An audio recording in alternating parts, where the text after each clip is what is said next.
نحمد و نصلی علی رسولہ الکریم اما بعد فاعوذ باللہ من الشیطان الرجیم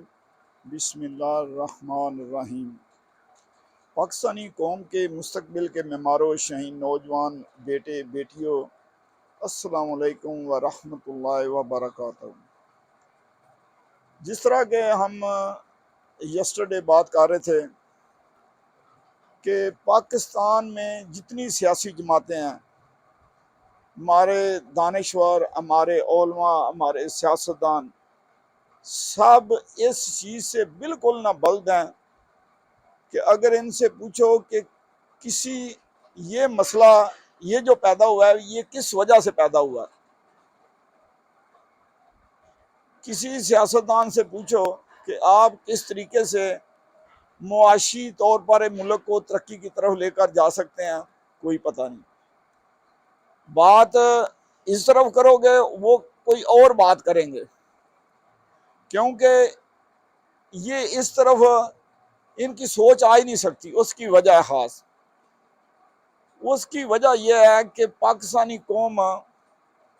بہت زیادہ جاہل ہو چکی ہے۔ جاہل ہونے کی وجہ کیا ہے؟ قرآن پاک سے دوری۔ جتنی دیر تک ہم لوگ قرآن کی طرف نہیں پلٹیں گے، قرآن کو سب سے زیادہ اہمیت نہیں دیں گے، قرآن پاک کو اپنے سینے سے نہیں لگائیں گے، اس کو اپنا اونا بچھونا ہر وقت اس کی طرف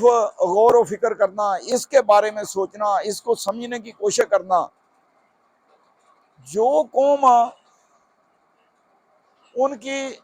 5 وقت نماز پڑھتے ہیں، 17 رکعت نماز ڈیلی آپ پڑھتے ہیں، ہر رکعت میں آپ سورہ فاتحہ پڑھتے ہیں، آپ غور کریں کتنے لوگ ہیں جن کو سورہ فاتحہ کی ترجمہ آتا ہے، سورہ فاتحہ کو صحیح طور پر سمجھتے ہیں،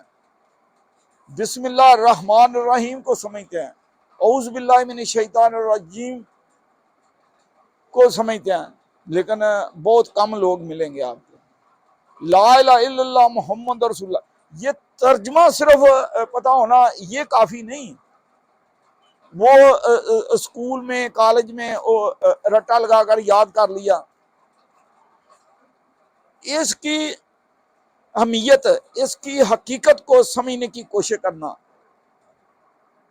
اس کے مقصد تک پہنچنے کی کوشش کرنا، یہ اللہ تبارک و تعالیٰ نے یہ کیوں ہمارے لیے رکھا ہے، کیوں بھیجا ہے یہ۔ لیکن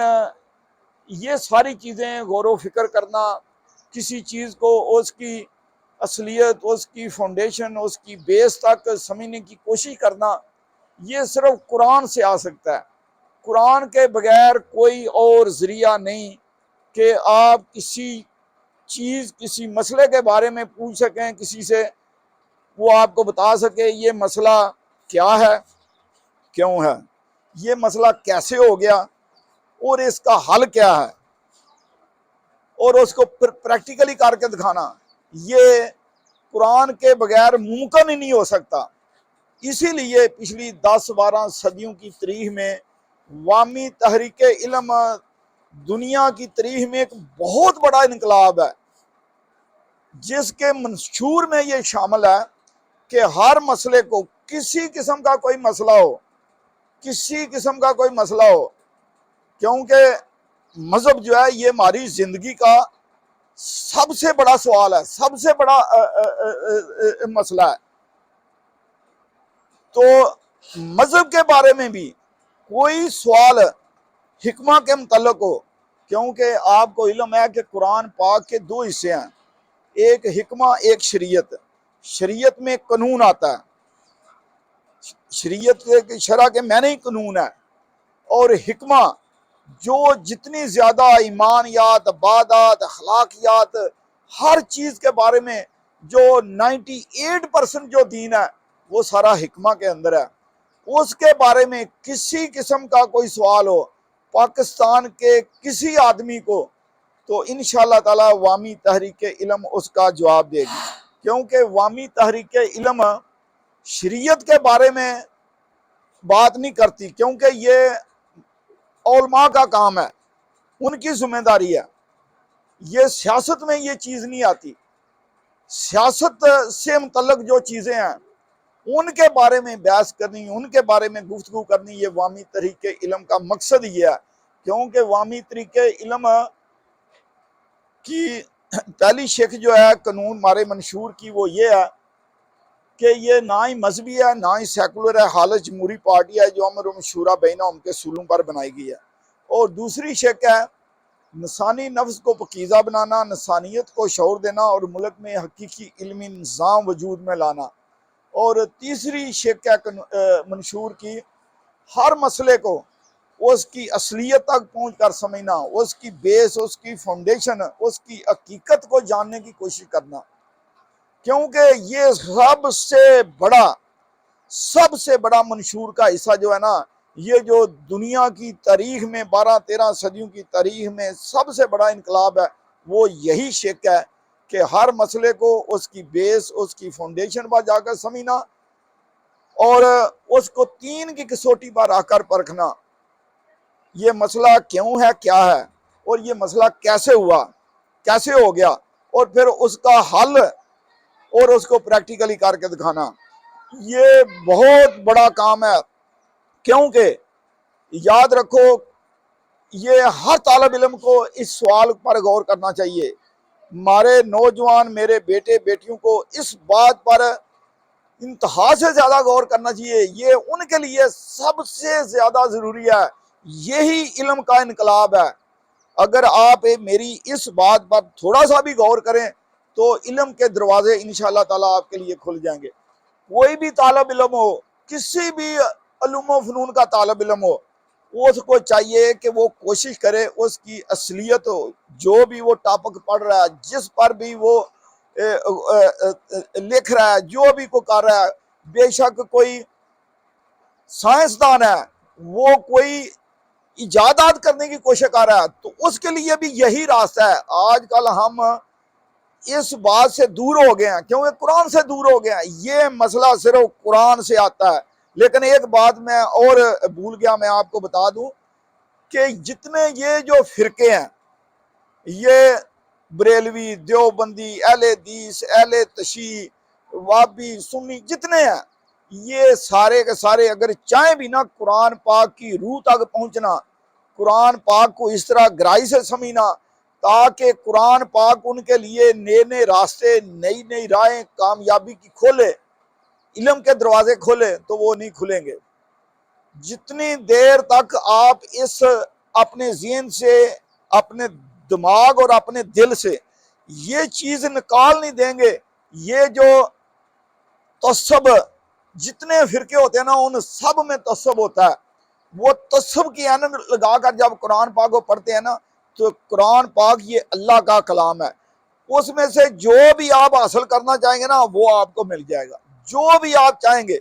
تو آپ کیا کرتے ہیں، آپ وہ اپنے فرقے، اپنے مسلک، اسی سوچ کے متعلق آپ اس کو آیات مبارکہ کو سمجھنے کی کوشش کرتے ہیں۔ دوسری اور ایک بات یاد رکھو، خدا کے لیے قرآن پاک کو الفاظ نہیں بناؤ، قرآن پاک کو جملے نہیں بناؤ، قرآن پاک کو قوالِ زریں نہیں بناؤ۔ قرآن پاک میں اس رب ذوالجلال کی قسم اٹھا کر کہتا ہوں، یہ جملے نہیں ہے، یہ محض الفاظ نہیں ہے، یہ محض قوالِ زریں نہیں ہے۔ قرآن پاک ایک مکمل طور پر یہ اللہ کا کلام ہے، یہ ایک مکمل نظم ہے، اس کا سیاق و سباق قرآن ہے، اس کا نظم قرآن ہے۔ یہ ساری چیزیں انتہا سے ضروری ہیں۔ اس کی صورتیں، اس کی صورتیں، اس کی 7 منزلیں، اس کی 2 صورتوں کا جوڑا، یہ قرآن ہے۔ جتنی دیر تک آپ اس کو سیاق و سباق، اس کو نظم کے حساب سے، ان چیزوں کے حساب سے اس پر غور نہیں کرو گے اور تعصب کی اینک تار کر اس کو پھینک نہیں دو گے، اپنے آپ کو، اپنے دل اور دماغ سے اپنے آپ کو اللہ تعالیٰ کے حضور پیش نہیں کرو گے، اپنے آپ کو مکمل طور پر سجدے میں جا کر اپنے دل و دماغ کے ساتھ اللہ تعالیٰ کے سپرد نہیں کر دو گے، اتنی دیر تک قرآن پاک آپ کو سمجھ نہیں آئے گا۔ پھر وہی سمجھ آئے گا جو آپ اپنے فرقے کے متعلق سوچ کر آپ قرآن کی طرف جائیں گے، اور میں یہ دعوے سے کہتا ہوں کوئی آدمی تجربہ کر لے، ورنہ عوامی تحریک علم کے پلیٹ فارم پر آ جائے، ہم انشاءاللہ تعالی چند دنوں کے اندر آپ کو نظم کے ساتھ قرآن پاک سے کس طرح استفادہ کرنا ہے، کس طرح آپ نے معاشی طور پر ترقی کرنی ہے، کس طرح معاشرتی سماجی لحاظ سے آپ نے ترقی کرنی ہے دنیا میں، اور آپ کی آخرت بھی انشاءاللہ تعالی کس طرح آپ نے کامیاب ہونا ہے، جنت کے راستے پر، ہدایت کے راستے پر، صراط مستقیم کے راستے پر آپ نے کس طرح جانا ہے، وہ صرف اور صرف قرآن پاک بتا سکتا ہے، دنیا کی اور کوئی طاقت، کیونکہ قرآن پاک کی اصل میزان ہے پورے دین میں، یہی آخری حجت ہے۔ اللہ کے رسول نبی آخر الزمان حضرت محمد صلی اللہ علیہ وآلہ وسلم نے ہمیں بتا دیا ہے کہ یہ اللہ تعالیٰ کی طرف سے یہ قرآن پاک کی آخری حجت ہے، یہ دین میں میزان کی حیثیت رکھتا ہے، اور یہی دین ہے کہ جو نبی پاک صلی اللہ علیہ وآلہ وسلم نے عملی طور پر کر کے ہمیں بتا دیا ہے، ایمانیات میں توحید اور عمل صالحہ میں نماز اور قرآن کو آخری حجت کے طور پر تسلیم کرنا اور دین میں اس کو میزان کی حیثیت دینا، یہی دین ہے، یہی اسلام ہے، یہی قرآن کو سمجھنے کا راستہ ہے، یہی ملک کو ترقی کی طرف لے کر جانے کا راستہ ہے، یہی قانونی طور پر ملک میں امن و امان بحال کرنے کا راستہ ہے، یہی آپ کو اپنی صحت علم حاصل کرنے کے لیے، دنیا میں کامیاب ہونے کے لیے اور آخرت میں کامیاب ہونے کے لیے ایک یہی راستہ ہے قرآن، اس کے علاوہ دنیا میں اور کوئی راستہ نہیں ہے۔ یہ سارے کی ساری چیزیں اللہ تبارک و تعالیٰ نے قرآن میں بتا دی ہیں۔ میرے دوستوں، میرے بھائیوں، میرے ساتھیوں، یاد رکھو، اگر آپ تھوڑا سا غور کرو، آپ جیسے عمران خان نے پارٹی کا نام رکھا تحریک انصاف، آپ ملک میں انصاف لانا چاہتے ہو تو کیسے لاؤ گے؟ کس طریقے سے لاؤ گے؟ جب قوم اتنی جاہل ہو، وہ اپنے اس رب ذوالجلال کے قانون کو نہ مانتی ہو، نبی پاک صلی اللہ علیہ وآلہ وسلم کے قانون کو نہ مانتی ہو، تو وہ قوم کیسے ملک کا قانون مانے گی؟ وہ کیسے اس قانون پر چلے گی؟ سب سے پہلے ضروری ہے کہ لوگوں کا عقیدہ صحیح کرو، لوگوں کو میں تقوی ایمان پیدا کرنے کی کوشش کرو، وہ قرآن کے بغیر نہیں ہو سکتا، وہ قرآن کے بغیر ہو ہی نہیں سکتا، اصلی شعوری ایمان آ ہی نہیں سکتا قرآن کے بغیر۔ اس ملک کی نہیں، صرف پوری اسلامی دنیا کی، پوری دنیا کی تباہی کی سب سے بڑی وجہ جس روز بنے گی، وہ دیکھنا وہ قرآن سے دوری ہوگی۔ جیسے جیسے جو قومیں قرآن سے دور ہوتی جا رہی ہیں، وہ تباہ و بربادی کی طرف وہ ہر آئے روز جا رہی ہیں، وہ بدعت و گمراہی کی طرف جا رہی ہیں۔ جو قرآن کو سمجھنے کی کوشش نہیں کرتے، جو قرآن کو سینے سے نہیں لگاتے، اس کو کوشش ہی نہیں کرتے، وہ کبھی بھی زندگی میں کامیاب نہیں ہوتے۔ اور دیکھو، غور کرو، اگر تھوڑا سا آپ نے ملک میں امن و امان لانا ہے تو کس طریقے سے لاؤ گے؟ اگر آپ کے پاس علم ہی نہیں ہوگا، آپ کے پاس سوچ ہی نہیں ہوگی، تو کیا کرو گے؟ حکومتیں علم سے چلتی ہیں، دولت بھی علم سے کمائی جا سکتی ہے،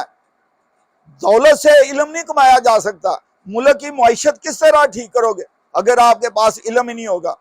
اور یاد رکھو، یہ دو ہی سب سے بڑی چیزیں ہیں، ایک علم اور ایک معیشت، یہ دونوں آپس میں کنورٹیبل ہیں۔ جب علم نہیں ہوگا، جہالت ہوگی، تو خود بہت غربت پیدا ہوگی، غربت پیدا ہوگی تو آپ کے پاس آپ کی صحت خراب ہوگی، آپ کو کھانے کے لیے نہیں کچھ ملے گا، جب کھانے کے لیے وہ آپ کو صحیح خالص خوراک نہیں ملے گی، آپ کو ملاوٹ شدہ چیزیں ملیں گی، دوائیں، ہر چیز، تو آپ کا دماغ ختم ہوتا جائے گا، آپ علم کہاں سے حاصل کرو گے؟ جہالت سے غربت پیدا ہوتی ہے، غربت سے پھر جہالت پیدا ہوتی ہے، اور یہ سائیکل چل پڑتا ہے، اور یہی پاکستان کو اس وقت پاکستان کی کاشی کار ہے۔ واخر دعوانا